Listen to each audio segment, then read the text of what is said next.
Welcome to this week's edition of In the Clubhouse with EMD Baseball. I'm Andy Kirachidis, joined by my co-host Keith Glasser. How we doing? Great. How are you? Good. Transfer portal's popping off. We're in the beginning of December again. Is it ever?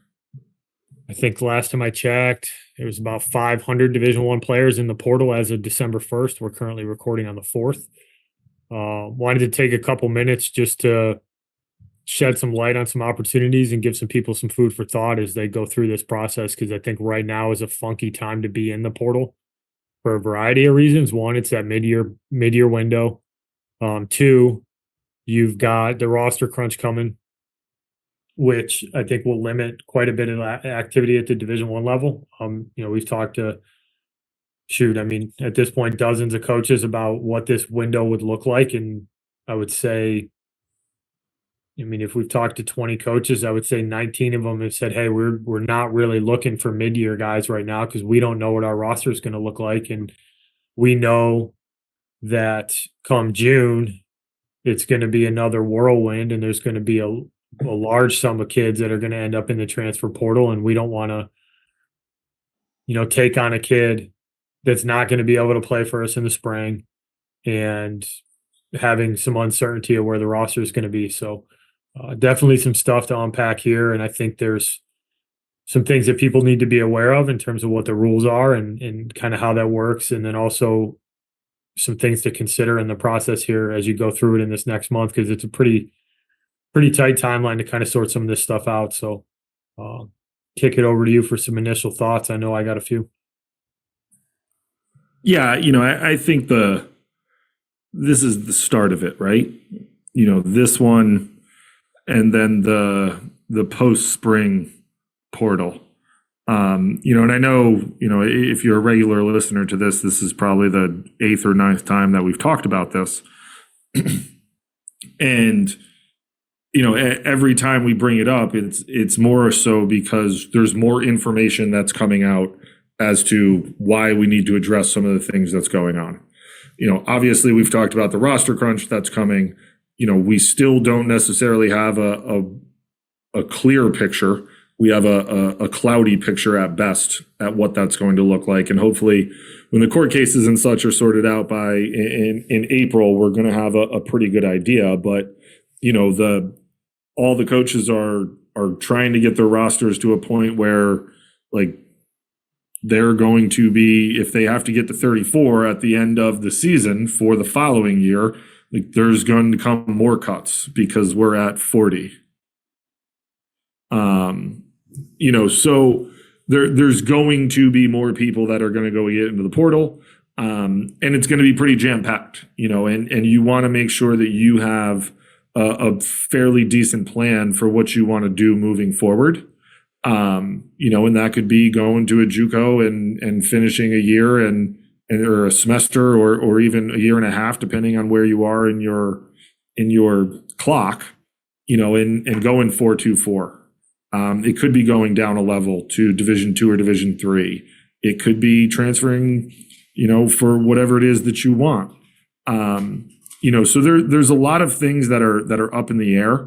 But right now the December 1st transfer portal it's filled with a ton of people who are getting, cut, for lack of a better term, off their teams now because rosters are big and they're trying to get they're at least trying to get close to that 40 number, for next year, for the spring, and then position themselves to be able to get down to potentially 34 after that.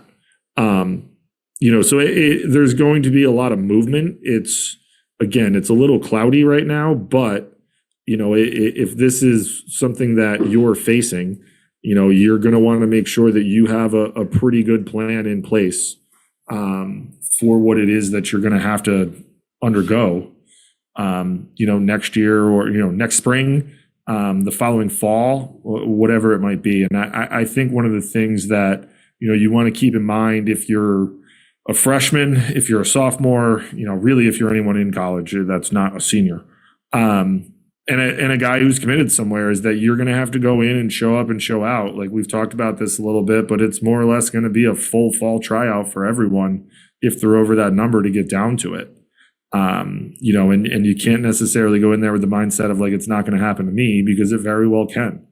I would venture a guess to say that the vast majority of people in the transfer portal who got let go from their schools didn't think it was going to happen to them, right? Like, you don't necessarily think going to school like, oh, I'm going to go in there and I'm going to get cut after the first 4 months and I'm going to be in the portal.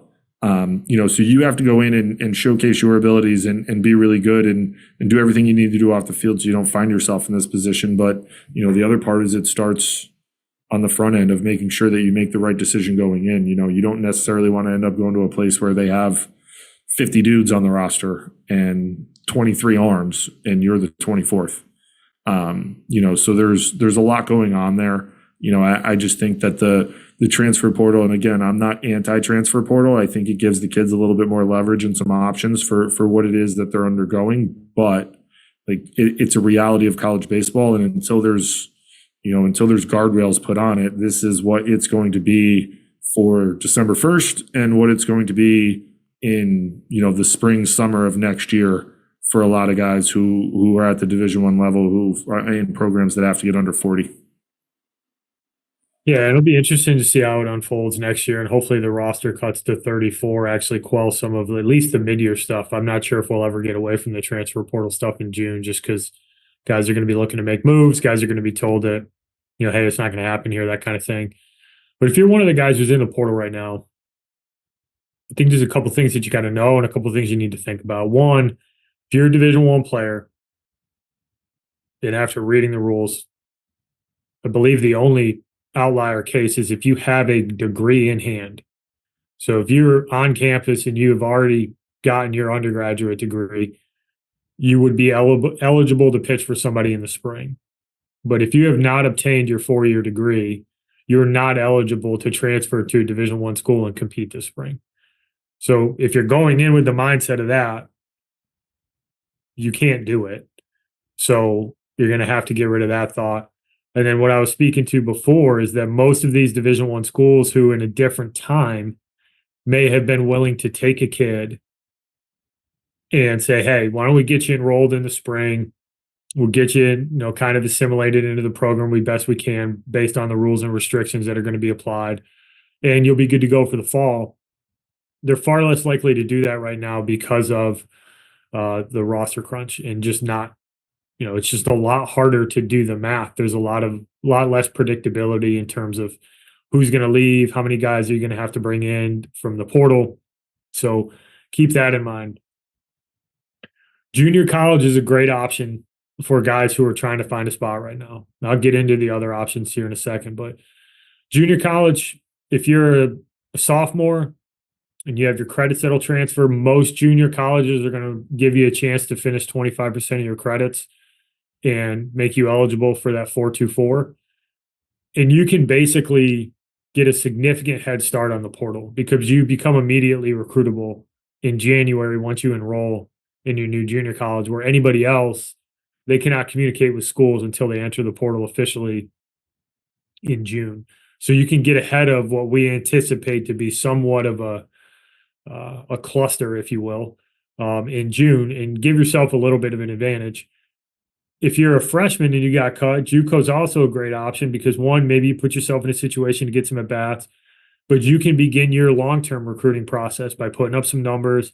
You can start identifying schools in the summer and in the fall where a lot of junior college action happens for the next recruiting cycle. So it's a great thing to think about. If you do decide to go the 4-year school route and go to the Division II or the Division III level, my advice to you would be don't select a school with the idea that you're going straight to the portal again in June to try to get back to the Division I level. If you go and you have a great year offensively, or you're able to get a ton of innings and you can put some stuff on paper, maybe you find yourself in a situation where that becomes an opportunity. But I think that is a little bit wishful thinking, and you need to be able to prove yourself at those levels probably for at least 2 years before you're going to get a ton of traction, unless you do some crazy stuff. You go out in the summer, have a great summer. You're just kind of an uber athletic kid who's just starting to figure it out. Like, there's some outlier cases for sure. But I think if you go in with the idea of I'm looking for my next destination because that's going to be my last destination, I think you'll be a lot more successful finding a 4-year school that's going to be a fit. Um, and it's a little bit disingenuous to go to a 4-year school and then with the idea that like, hey, I'm jumping right in the portal no matter what. Um, Not that there's necessarily anything wrong with that, but I think that having that mindset is going to put you in a position where you might not be where you want to be at the end of the season, and you're going to be there for a full another year, most likely. So take that into account when you're trying to make some of these decisions because you don't want to be in a situation where you have to go in for the portal for reasons that you don't want to go in the portal again. Because this June is probably going to be the craziest portal season that we'll see, barring any other significant rule changes, because there's going to be a lot of kids going into the portal that don't want to be in the portal, just because of the roster cuts that are going to have to take place. So I do expect it to be pretty jam packed. And then the other thing too is that you're competing against other Division II and Division III guys that may have an extra year or they have a great year. So that portal window it's going to be pretty wild. So if you can avoid that by making a good decision on your next 4-year school, great. You might be able to avoid it or at least put yourself in a position of power by going to a junior college because you can kickstart your outreach.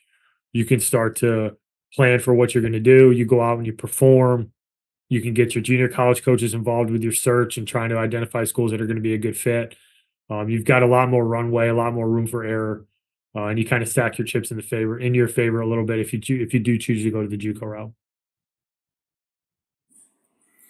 Yeah, the other thing too, I think to keep in mind when you're talking, freshmen or, maybe some sophomores in there too, if you redshirted your freshman year or you are a freshman and you have 0 college stats, the JUCO route is something that is probably the better opportunity from the jump because it's going to allow you to go accumulate stats in a college setting where it's going to be kind of hard, especially if you're a sophomore who, and it might be 0 stats because you redshirted. It might be you threw 5 innings, but those 5 innings obviously aren't going to tell the whole story for you.